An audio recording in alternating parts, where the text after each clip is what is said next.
Halo semuanya, hari ini kita akan mempelajari materi pendidikan Pancasila bab 5 mengenai wilayah negara kesatuan Republik Indonesia. Fokus pembahasan kita kali ini adalah memahami apa sebenarnya makna sebuah negara dan apa saja unsur-unsur yang harus dipenuhi agar suatu organisasi disebut sebagai negara. Mengapa manusia membentuk negara? Jawabannya ada pada hakikat kita sendiri. Manusia diciptakan sebagai makhluk pribadi, namun juga sebagai makhluk sosial dan politik, atau yang zoon politikon. Kita memiliki dorongan alami untuk hidup bersama orang lain. Ketika sekelompok manusia merasa memiliki banyak kesamaan, seperti persamaan bahasa, ideologi, suku bangsa, hingga sejarah dan cita-cita yang sama, maka lahirlah sebuah kesadaran kolektif yang kita sebut sebagai bangsa. Jadi, bangsa adalah fondasi awal sebelum sebuah negara terbentuk. Presiden pertama kita, Ir. Soekarno, memiliki pemikiran yang sangat mendalam tentang identitas kita.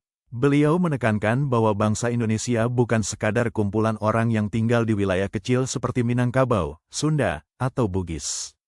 Bagi Bung Karno, bangsa Indonesia adalah seluruh manusia yang mendiami kesatuan geopolitik yang telah ditentukan Tuhan, membentang dari ujung utara Sumatera hingga ke seluruh daratan Irian atau Papua. Inilah yang menyatukan kita dalam perasaan senasib dan sepenanggungan. Setelah sebuah bangsa memiliki keinginan untuk bersatu, mereka membutuhkan wadah untuk menciptakan ketertiban, yang kita kenal sebagai negara. Istilah negara sendiri memiliki akar kata yang beragam. Dalam bahasa Belanda dan Jerman disebut Staat, dalam bahasa Inggris adalah State, dan dalam bahasa Prancis disebut Etat. Jika kita merujuk pada bahasa Sanskerta, muncul kata nagari atau nagara yang berarti kota. Secara umum, negara berfungsi sebagai organisasi kekuasaan yang mengatur kehidupan masyarakat agar lebih teratur. Para ahli memiliki sudut pandang yang memperkaya definisi negara. Roger Hasoltau melihat negara sebagai alat atau wewenang yang mengendalikan persoalan bersama. Harold J. Laski menekankan pada kekuatan paksa yang sah dari negara untuk mengintegrasikan masyarakat. Sementara itu, Max Weber mendefinisikan negara melalui hak monopolinya dalam menggunakan kekerasan fisik secara sah. Terakhir, pakar kita Miriam Budiarjo menjelaskan bahwa negara adalah organisasi yang memegang kekuasaan tertinggi dan harus ditaati oleh seluruh rakyat di wilayah tersebut. Agar sebuah negara sah secara internasional menurut Konvensi Montevideo 1933, ia harus memenuhi dua unsur konstitutif dan unsur deklaratif. Unsur konstitutif adalah syarat mutlak yang mencakup adanya rakyat, wilayah, dan pemerintahan yang berdaulat sebagai fondasi fisik berdirinya negara.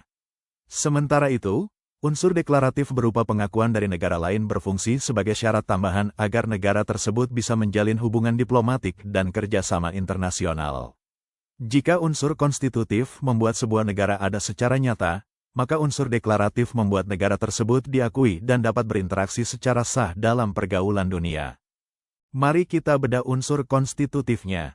Pertama, sebuah negara wajib memiliki wilayah.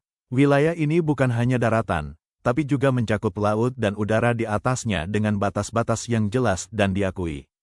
Kedua adalah rakyat. Tanpa rakyat, negara hanyalah tanah kosong. Rakyat adalah persekutuan hidup manusia yang memiliki keinginan bersatu dan berbagi cita-cita yang sama dalam wilayah tersebut.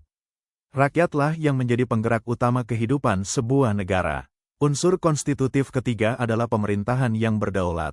Ini berarti harus ada lembaga yang mengatur dan memiliki kekuasaan penuh atas wilayah dan rakyatnya tanpa dikontrol oleh negara lain.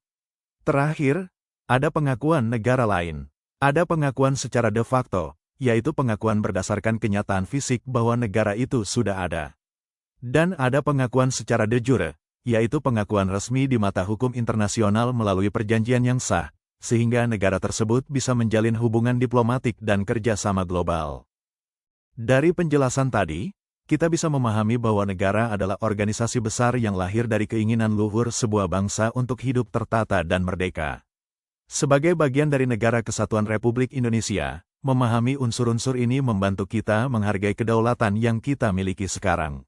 Sekarang, coba renungkan, dari keempat unsur tadi, manakah yang menurutmu paling sulit dipertahankan di masa depan? Terima kasih sudah menyimak, sampai jumpa di materi selanjutnya.